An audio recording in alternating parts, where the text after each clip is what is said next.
I want to thank my colleague for coming to the floor today and talking about Montenegro and the importance of its accession to NATO, and also his focus on the Balkans and his comment that right now the people of the Balkans, and for that matter the people of the Baltic countries and Ukraine and other countries in Eastern Southern Europe are feeling a lot of pressure.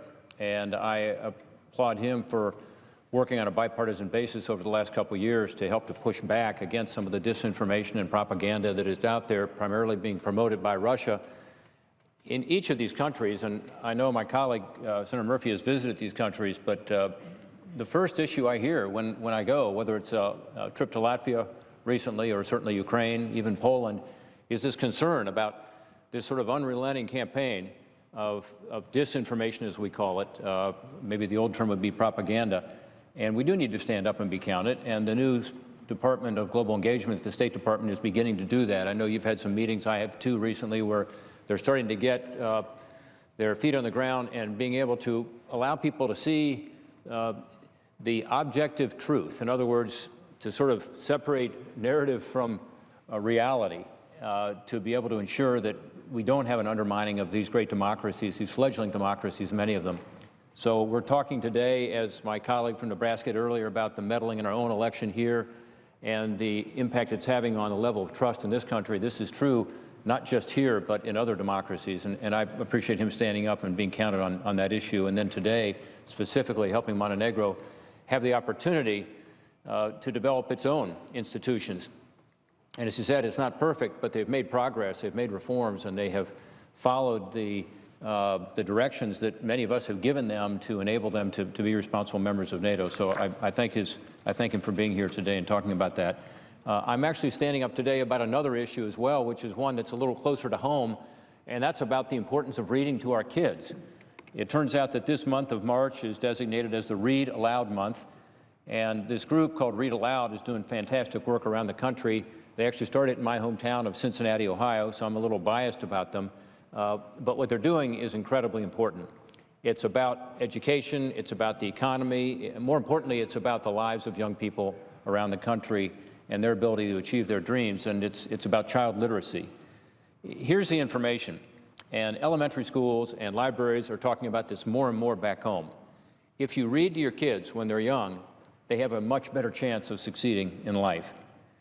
According to a study, it dates back to 1995 now, kind of a famous study, by the time a child born into poverty reaches age 3, he or she has heard 30 million fewer words than his or her peers. Let me repeat that. A kid that's born into poverty is going to hear 30 million fewer words by the time he or she is 3 years old. Why does that matter? Why does this word gap, as they call it, matter? Well, it matters because it turns out these verbal skills, like other skills, develop as they're used. And if they're not used, they don't develop.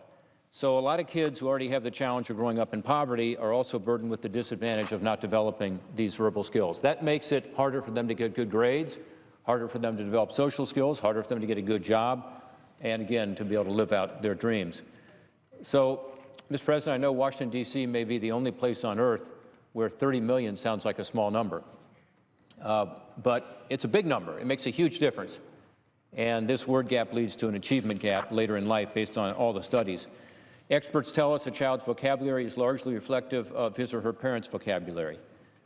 Makes sense. Kids learn what they see and what they hear. There's a 2003 study by Elizabeth Hart and Todd Risley studying the word gap. They found that, again, by age 3, before even reaching school age, quote, trends in the amount of talk, vocabulary growth, and style of interaction were well established and clearly suggested widening gaps to come.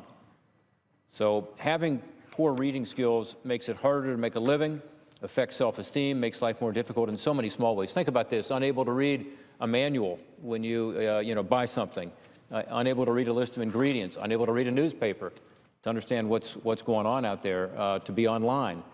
Millions of our friends and neighbors are struggling with the consequences every day. According to the Department of Education, about 32 million adults in this country can't read. Think about that. That's a group nearly 3 times the size of the state of Ohio.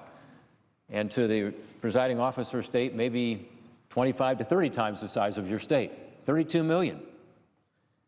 Too many of these adults, of course, started off life again with this disadvantage of this word gap, and they never caught up.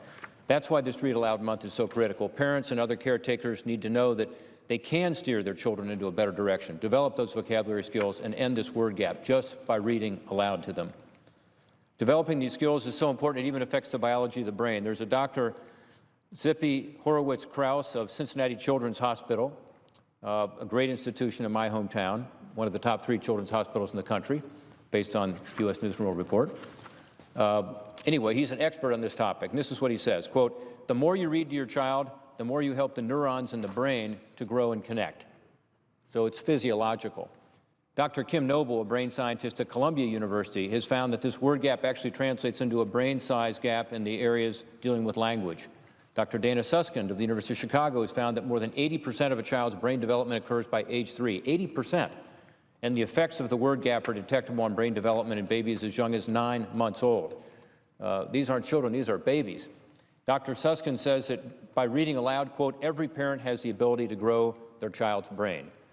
So before a child certainly can read, before a child can even speak, it's important to be speaking to that child. Think about that. Think about the impact that you can have. So get out a book and do some reading to a child, a grandchild, someone who is in the neighborhood, one of your kids. Do it tonight. So sometimes when I talk about this, people say, well, Rob, you know, parenting is pretty tough. You know, everybody's busy. Some people are working 2 shifts. Both parents are working. Where do you make time for this? And here's my answer to that. 15 minutes a day. That's the goal here. 15 minutes a day makes a huge difference to be able to close that gap. Others say, well, we can't afford it. How do you afford to buy all these books if you're going to read all the time? To me, that answer is pretty simple. Buy a library card. They're free, usually. If not, they're cheap. And, you know, you don't need a lot of new books, but you do need a library card, and that's very helpful. We've got some great libraries in our hometown. They help Jane and me to be able to have books to be able to read to our kids.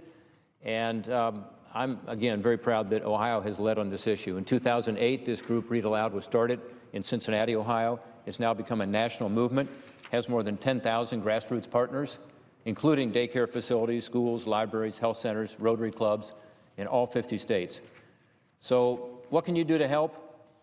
I would say that the solution is not going to be found here in this body. It's not about Washington, D.C. doing anything, except encouraging people to do what makes sense, which is to spend time with your kid, to ensure that if you have a kid in school, that you know that kid gets the right start in life, to ensure that everybody has the ability to have a successful life.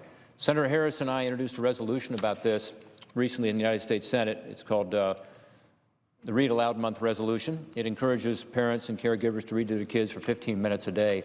We are asking our colleagues on both sides of the aisle, Republican and Democrat, to sign up on that resolution. That will help raise the visibility of this issue. And again, I hope that everybody listening today takes the opportunity to follow up, to read to a kid, to help ensure that they can close that words gap in their lives and therefore have a better chance of getting better grades, getting a better job, and achieving whatever their dream is in life. Mr. President, I yield.